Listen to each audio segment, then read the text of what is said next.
another episode of Constant Science. I am Don from Explosions Incorporated. Today I'd like to tackle, kind of like I did in my very first video, I believe, about Ebola. A disease that's getting some press right now, because one of the things I really like, I don't know why, but I really get interested in odd diseases and how they're covered by the media. Now, what I want to talk about today is leprosy. You may have heard about leprosy recently in the news because there's a comparatively large, or so the media would have you believe, outbreak in Florida right now. Now, leprosy is a very old disease. It's one of our oldest diseases, and it's pretty nasty. It's actually still endemic in lots of places in the world. There are about 200,000 cases a year. That number is going steadily downward, but in certain places in South America, Central Africa, and even in India, a lot of people still get leprosy. I want to start with kind of a social history of leprosy, because most of the people that have heard of leprosy have probably heard about it in the context of religion. Leprosy comes up a whole lot in the Bible, in the Old Testament and in the New Testament. There are certain Old Testament laws about how you're supposed to treat people with leprosy,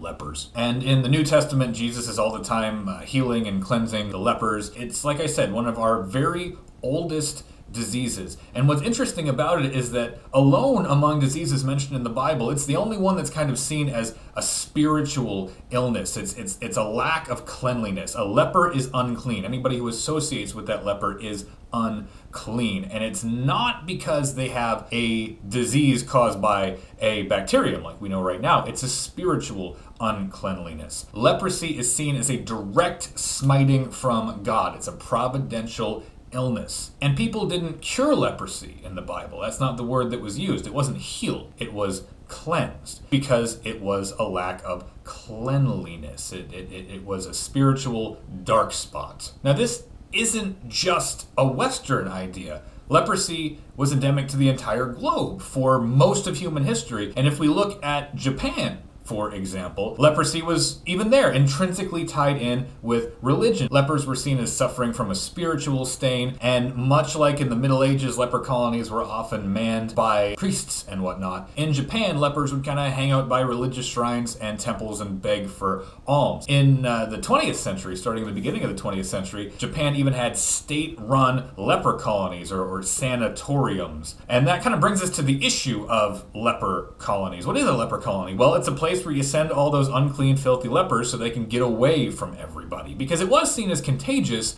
but not the way we know it to be contagious now. It was a lack of spiritual cleanliness, and like other moral failings, you could drag people down with you. It was kind of a metaphysical contagion, if you will. So people in leper colonies were fully quarantined. Japan's sanatoriums are no longer fully quarantined. There was a whole massive lawsuit. The people who were inside of them at the end of the 20th century, around 1996, actually sued the government, because as it turns out, they weren't just being fully quarantined with no life on the outside. These people, some of whom who had been cured, were actually, for the entire century, being forced to undergo sterilizations and abortions if they did get pregnant, because they didn't want to deal with the complication of raising a child inside a sanatorium. So it was actually a really, really bad place to be in Japan. And these days, they're not technically leper colonies because they're open, and none of the people there are still suffering from leprosy itself. They've cleared the infection, but they're suffering from some of the downstream long-term consequences, and they're allowed out. The sanatoriums just exist because most of them are senior citizens, and it kind of helps them get along through their life. The last actual leper colony in the world exists in Romania. So in summary, leprosy is a disease with a whole lot of history, all of it pretty bad. Lepers were ostracized because of a misunderstanding of how the disease happened, and even once we knew what caused the disease, their treatment in places like Japan wasn't, all that great. So what is leprosy for real? It's not lupus. Thanks, Dr. House. You're right. It isn't lupus. Lupus is an autoimmune disease, whereas leprosy is actually caused by a bacterium. The Mycobacterium leprae, to be exact, discovered in 1873 by Gerard Hansen, a Norwegian doctor. It's kind of fitting that one of our oldest diseases, one of these things that's been with world culture for millennia, was the very first bacterium discovered to cause a disease in humans. That's kind of cool. The primary symptom of leprosy are really nasty skin lesions. I'm going to show you a picture here. This is going to be pretty gross. Yeah, I told you that was pretty gross. So there are skin lesions. That's how you really know that people have leprosy, and that's where Dr. Hansen discovered the Mycobacterium leprae from the fluids inside those skin lesions.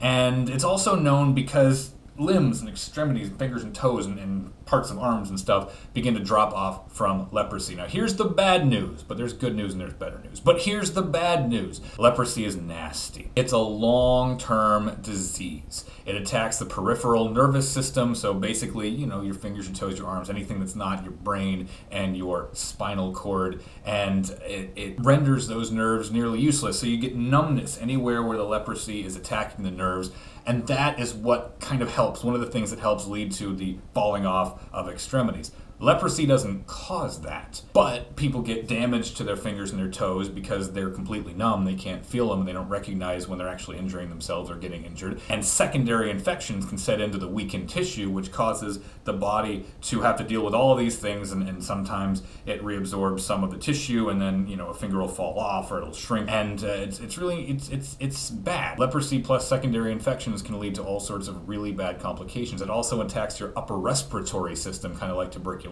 The good news, it's not very contagious. The only known method of transmission is through nasal droplets, and it has to get inside somebody else's nose or possibly inside open wounds to actually infect them. As alluded to before, it's also pretty curable. That 200,000 cases a year number I mentioned is down from tens of millions in the 1960s, and like polio, another historically terrible disease, it has been eradicated from large swaths of the globe. The better news, it's entirely possible that most people are naturally immune to leprosy. There was a study done fairly recently that showed that functional haplotypes of a gene called FCN2 could potentially render you completely immune. FCN2 produces a protein called ficalin-2, and ficalin-2 plays a very important role in kickstarting the immune cascade against gram-positive bacteria, of which M. leprae is one. So if you produce functional ficalin-2 protein in your body,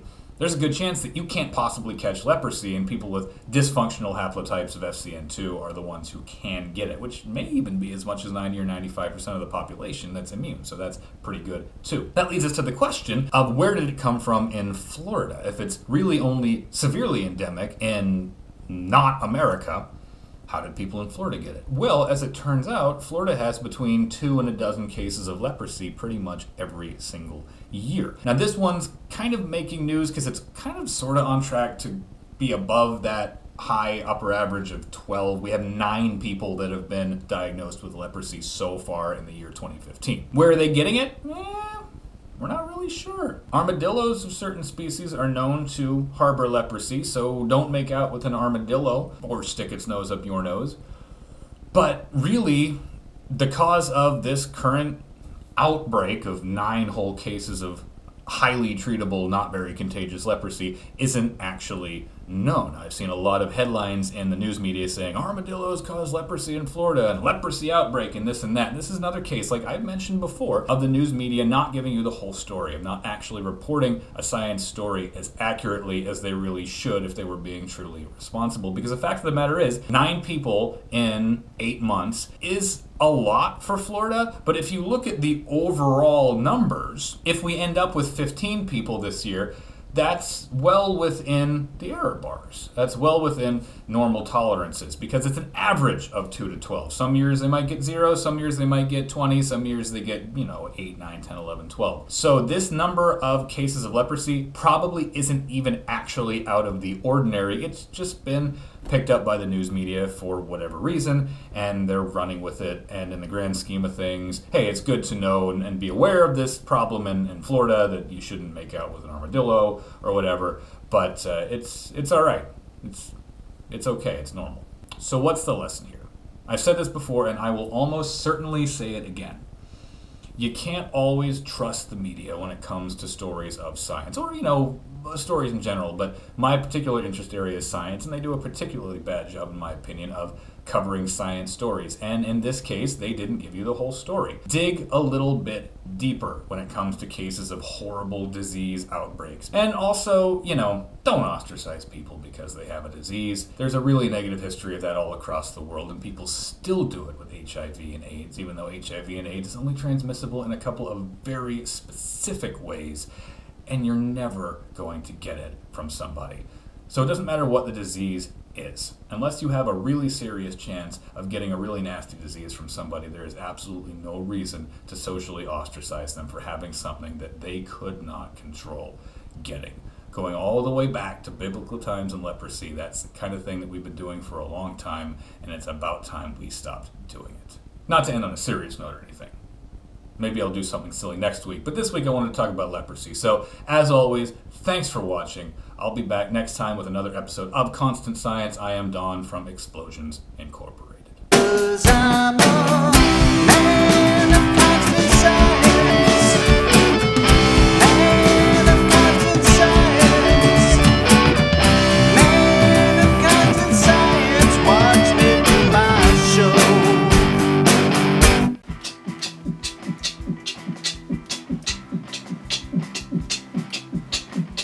Thanks for watching. Check out our other videos. Follow us on Facebook and Twitter, and you can join the Explosions Incorporated dance party too.